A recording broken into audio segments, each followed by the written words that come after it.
seorang raja yang bernama Prabu Tapaagung. Beliau mempunyai 7 orang putri, tapi 5 di antara mereka sudah menikah dan sudah menjadi ratu di kerajaan lain. Lalu tersisa 2 orang putri yang bernama Purbararang sang kakak dan Purbasari sang adik. Purbararang memiliki tunangan yang bernama Indrajaya, seorang anak dari menteri kerajaan.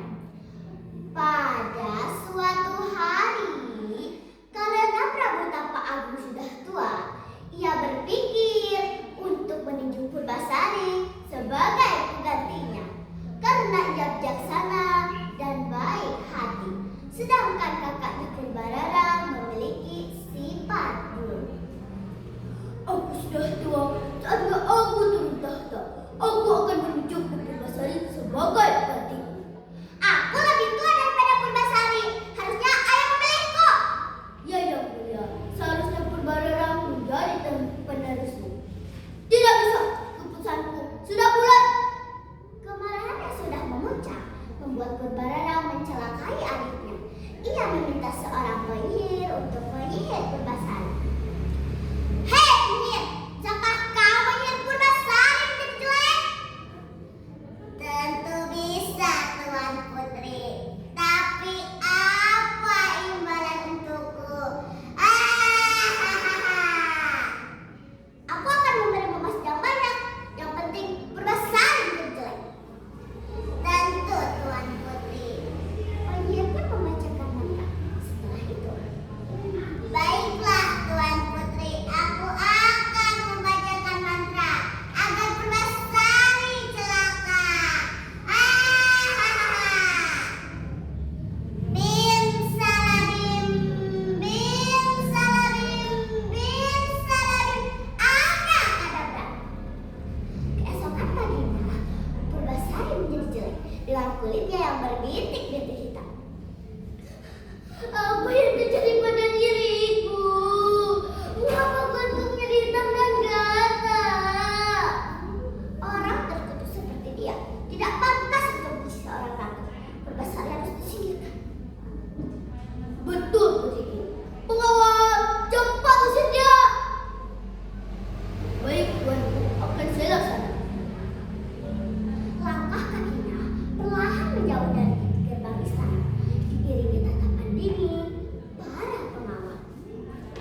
Maafkan saya, Tuan Putri. Tidak apa-apa, pengawal. Ini bukan salahmu.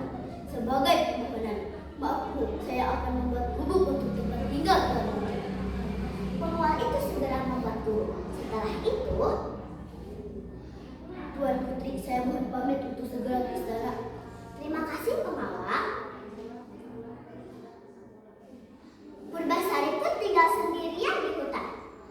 Pada suatu hari, ketika Purbasari duduk di depan gubuknya, dia melihat seekor lutung yang muncul dari semak-semak.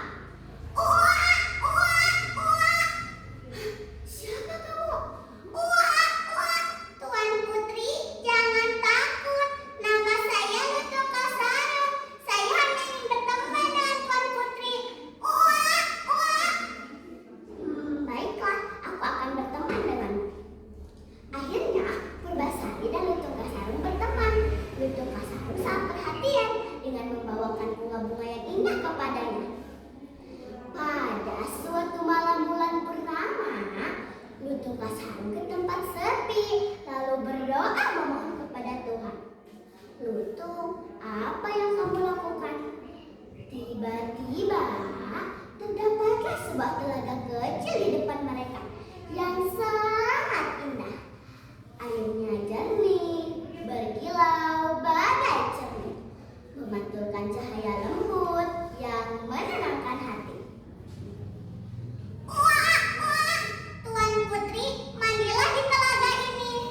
Apa manfaatnya bagiku? Wah, wah, mandilah di telaga ini.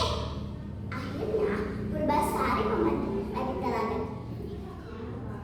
Tiba-tiba terjadi sebuah keajaiban. Purbasari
perlombaan terakhir adalah adu ketampanan pasangan.